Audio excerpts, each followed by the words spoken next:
Welcome back to the channel, everybody. And I know I haven't done one of these videos in a while, but it's going to be all about Ant-Man and the Wasp Quantumania. So I took out one of my Ant-Man figures, and you know they got a new release from Marvel Legends on the Ant-Man and the Wasp Quantumania figures. And now that I've seen the movie, I kind of understand the release of the wave.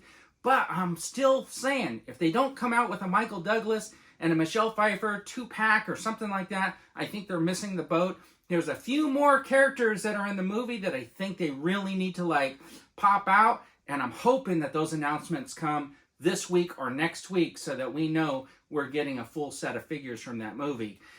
Anyways, I know that Quantumania has been getting hit in the ratings, and reviewers are giving it the thumbs down, and the audience is giving it a little bit better. But there's a lot that I'm reading about that's saying that this is not really a good movie. It's a Marvel movie, and there's a formula. So I'm trying to think about it, and I'm trying to understand why people are not necessarily receptive to this one. And I'm thinking to myself that maybe what the problem is because of the formula. Because it followed this formula, it's added too many characters. I think it was overrun with characters and heroes. And then the end had this massive fight scene like you might expect at the end of an Avengers movie or something like that, where they had an army versus an army. And I'm thinking to myself, what just happened to the hero versus the villain, you know? Like they did in Iron Man 1, where they had Obadiah Stane as the Ironmonger and Iron Man had to duke it out in the street.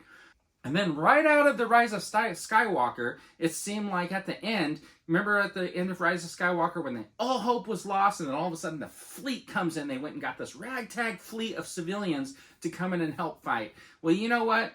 Hate to spoil it for you, but you do get that scene at the end of Ant-Man and the Wasp Quantumania. And I'm thinking that just built right into the formula.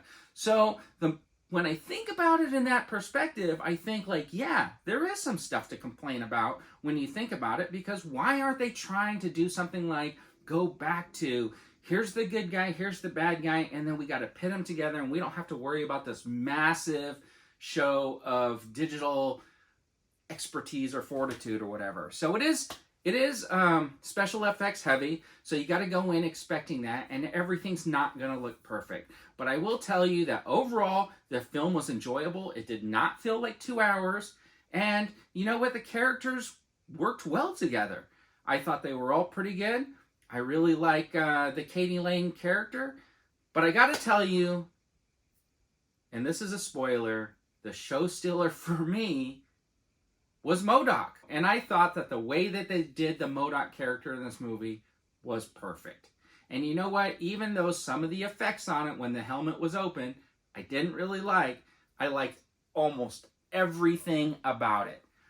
Whether you wait for the digital release or the release on Disney Plus, or you make your way out to the theater for a matinee or something like that, it is a fun movie to go watch. And I just think that maybe in the future, if you guys are producing those Marvel movies, maybe you don't have to stick to that massive movie formula, and you can go back to something at the end of Ant-Man, where he fights basically Yellow Jacket in the daughter's bedroom as the climactic scene. You don't have to have a massive army against a massive army.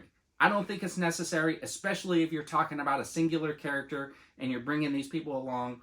I know that they said that Kang was too powerful for Ant-Man and the Wasp and the daughter and the parents, but you know what?